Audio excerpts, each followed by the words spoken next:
Hallelujah.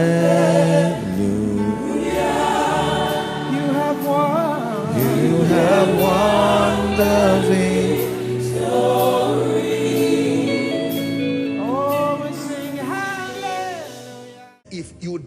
If you cultivate a mindset of honor and gratitude alone, you will not be poor.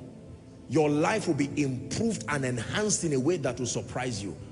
Listen, if you are in any kind of relationship and you feel you don't have enough value to contribute, let me tell you what to bring to the table. Bring gratitude and bring honor. It becomes a sufficient contribution in that relationship. That means if you cannot provide the technical skills at the back end of that relationship, provide gratitude and provide honor. That means you are in a relationship, whether a spouse, whether a business relationship, that seems to look one-sided. One person is the one doing the job. It will remain unfair until you balance it, introducing gratitude. I may not have the technical skills. You brought me in this oil and gas company. I know that I'm not adding anything so much in terms of my intellectual, capacity, but just to let you know that I am grateful. Thank you so much for being attentive to my family. Thank you so much for even making me a shareholder in this company. I do not take it for granted. And the board members unanimously will say, no, retain this guy there. He may not be contributing anything, but we like him because you are providing psychological support. That is your value. But where you do not have your intrinsic technical value, and then you now garnish that kind of bad picture with ingratitude and dishonor, you're on your way out from wherever you are to the realm of the poor. For some of you, as you are listening to me now, let me challenge you. After I told them again in Zaria over the weekend, look for 5 people in your life who have been active contributors, even financially, to your life. Send them a very generous, lavish text expressing your gratitude. Daddy, thank you. Don't say I didn't ask you to give birth to me. Childish, childish, childish. Don't do that. Or your boss, don't say I'm working. It's not a favor. It's not whether you like them or not.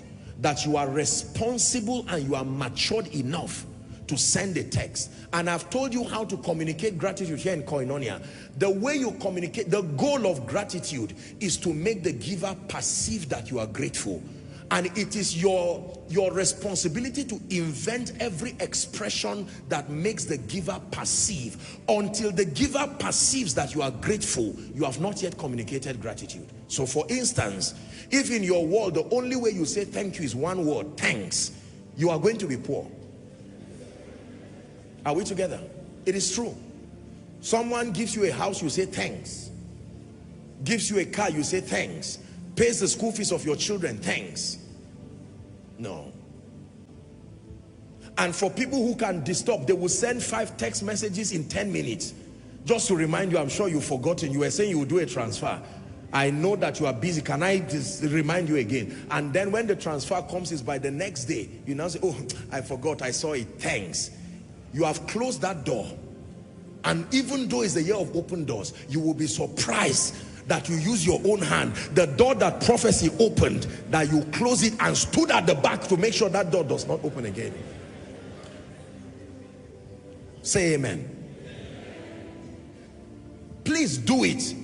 Listen, I will not teach you what will not produce results. I'm not here to waste your time to just shout amen and go back and return back. No, I want you to return with testimonies and say, Apostle, last week I sent a text to someone who I worked for in 2018, 2017, and I just sent him a text. Sir, just to appreciate you, I was inspired in church today, and I thought to just reminiscing on your kindness through the years, and this is me expressing my heartfelt gratitude. The Lord bless you. I still recall your kindness. The Lord increase you. The next time you hear a call by 11:30, where have you been? Are you now working? No, sir. Come and see me tomorrow. That's it. You can drop your prayer request on the ground and dance around it. That's a spiritual principle, praise and the rest. But if that is the only thing you do, you may be disappointed. Remember, they are called forces of advantage, not one force. So when you isolate one, maybe just the power of praise, you see that? How do you now link up with the person who should help you?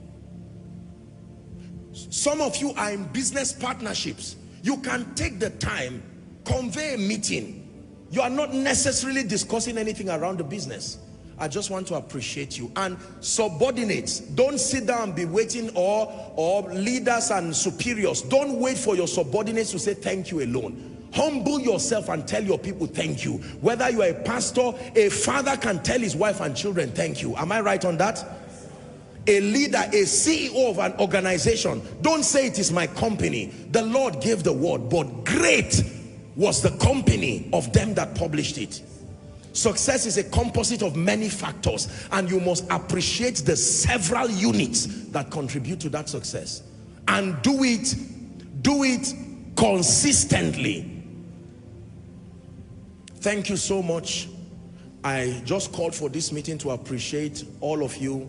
This company has experienced astronomical growth. We still have a lot of milestones, but I thought it was very responsible.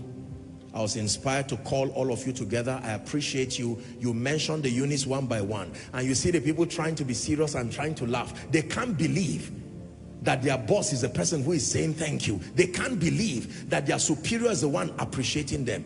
Let somebody talk nonsense about you, and that's when you will know that you have staff indeed. Because that gratitude plants a jealousy for you in them, that beyond the salary or whatever system of reward you are communicating to them, their love for you becomes concretized by your communicating gratitude. Same thing with fathers. Sometimes you just call the workers within your house or wherever and say, just to tell you thank you. Do you know you can give gifts and yet not express gratitude? It is not all about giving money or giving things. That communication articulates your gratitude. It's an assignment I'm giving you. You're a pastor, go back and do it for your leaders. Don't do it every day. Be consistent, but don't do it every day. Otherwise, there is a generation you are going to produce, an entitled generation. That's the Moses kind of generation. By the time you over-pamper people, you take away that stamina from them. They become children, ever dependent, and they feel entitled. But there is a healthy interjection of thanksgiving, especially from superiors. Do this as a man of God.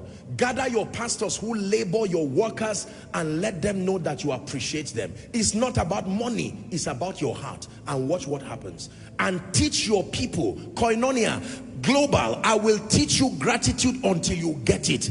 I am a recipient of the power of gratitude. Someone will always remember you. This man is a grateful man. Who do we look for to be the Nigerian representative of this company? Well, he doesn't have that kind of qualification, but remember that the job that we're running is very social, and we need somebody who has this kind of people skill. This man has a very warm countenance. He's a grateful person, and you'll be surprised. You will stand there just looking at your qualification without learning all of these things and having the right mental construct. Someone who may not be able to speak English very well, but he knows how to say thank you very well. That's the person who keeps going forward. If you believe what I've said, shout amen.